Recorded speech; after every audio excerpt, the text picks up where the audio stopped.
The royal train may look simple from the outside, but it functions almost like a small moving palace. Each carriage serves a specific purpose. One carriage is designed as a monarch's private bedroom, complete with bed, desk, and sitting area. Another carriage is used by senior staff and security officers who coordinate the journey while the train is moving. There is also a communications carriage equipped with secure phone and radio systems. This allows the royal household to stay in contact with government officials, police, and royal residences during the trip, unlike normal passenger trains. The royal train usually carries only a small number of people. The idea is to keep the journey quiet, efficient, and secure. Another interesting detail is that the train can be attached to different locomotives depending on the route. This helps it blend into the national railway system without drawing unnecessary attention. When the train stops overnight, it is often parked in quiet railway sidings rather than busy stations. Security teams guard the train throughout the night, while the royal passengers sleep inside. Many staff members say the train creates a calm environment compared to flying. There are no airports, no waiting areas, and no large crowds for Queen Elizabeth II. This method of travel was particularly practical because it allowed her to visit multiple cities during regional tours. While keeping a consistent base of operations, the royal train also carries meeting space, so briefings and planning sessions can happen during the journey.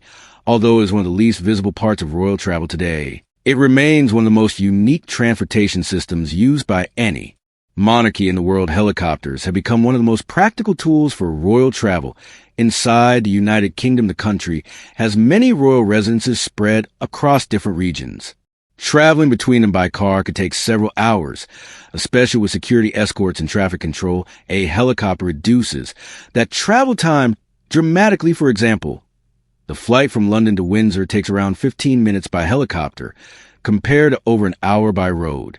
That difference can be extremely helpful when the royal schedule includes multiple engagements. In one-day royal helicopter flights are typically operated by professional charter services that specialize in VIP transportation. The aircraft are maintained to extremely high standards, and pilots undergo strict background checks and training before they are cleared to fly members of the royal family inside the helicopter. The layout is often simple but comfortable.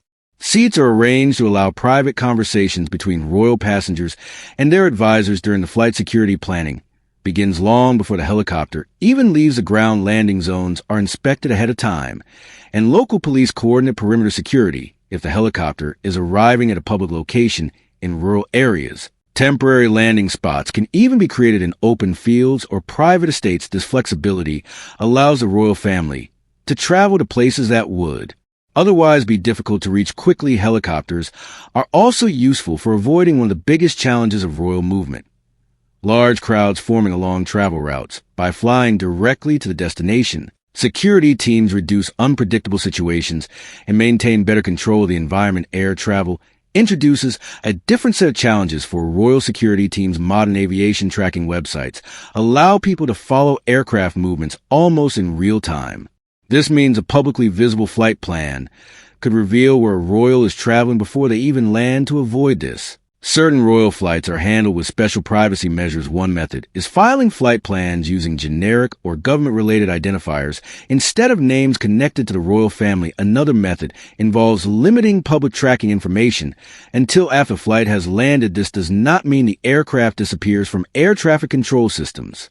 Aviation authorities and airports still know exactly where the plane is at all times. The difference is that fewer people outside those systems can identify who is actually on board. Security teams also pay close attention to departure locations. Instead of always flying from major commercial airports like Heathrow, royal flights sometimes depart from smaller airfields or military bases. These locations provide more privacy and allow security teams to control access to the area more easily. Inside the aircraft, there is usually space for advisors, protection officers, and members of the royal household who assist during the trip. Some aircraft used for royal travel also contain secure communication equipment, so passengers can continue working while in the air. This means meetings, briefings, and phone calls can continue even during long international flights. The goal is to combine efficiency, safety, and privacy while moving high-profile passengers across the world. Royal motorcades are carefully choreographed operations that involve far more than simply driving from one location to another before a royal visit takes place. Security teams often conduct what are known as route surveys. Officers travel the exact roads that will be used and look for potential security risks, traffic concerns, or areas where crowds may gather. Alternative routes are also mapped out in case something unexpected happens on the main road on the day of travel. Police officers are positioned along the route to control intersections and keep traffic flowing smoothly. Motorcycles often ride ahead of the motorcade to clear the road, allowing the royal vehicles to move without stopping at traffic lights or intersections inside the motorcade. Each vehicle has a specific role. Security vehicles carry protection officers trained to respond quickly if a threat appears. Communication vehicles maintain contact with local police and command centers.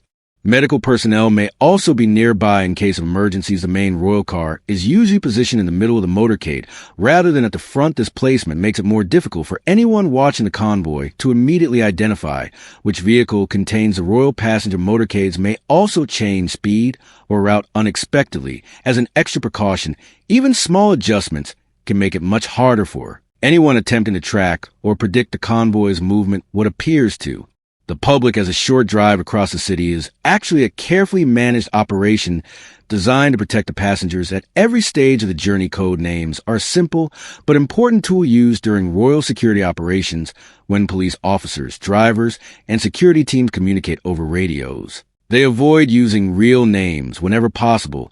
This reduces the risk of sensitive information being understood by anyone who might be listening nearby. Instead of saying, "The king is arriving," or "Prince William is leaving the building," officers might use a short code word assigned to that individual. These code names are usually easy for security teams to remember, but meaningless to outsiders. Sometimes they are ordinary first names. Other times they are short phrases or combinations of letters. The exact codes can change depending on the event, the location, or the security plan for that day. Using code names helps keep radio communication clear and efficient, especially when multiple teams are involved. For example, officers controlling traffic may need to coordinate with officers escorting the royal vehicle.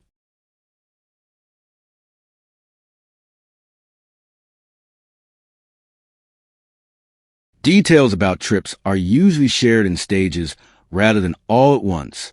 Security teams, transportation staff, and event organizers often receive only the information they need for their specific role. This approach reduces the number of people who know the full schedule.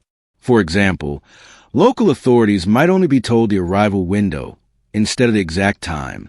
Drivers may receive their final route shortly before departure. Even within the royal household, travel adjustments can happen hours before the journey begins. Technology also plays a role. Secure communication systems are used to share updates between teams without exposing information through regular channels. Sometimes travel plans are intentionally changed at the last minute. A different entrance might be used, a departure time might shift, or a route may be adjusted. These small changes help prevent predictable patterns. All of these measures work together to ensure that royal travel stays organized, controlled, and as private as possible.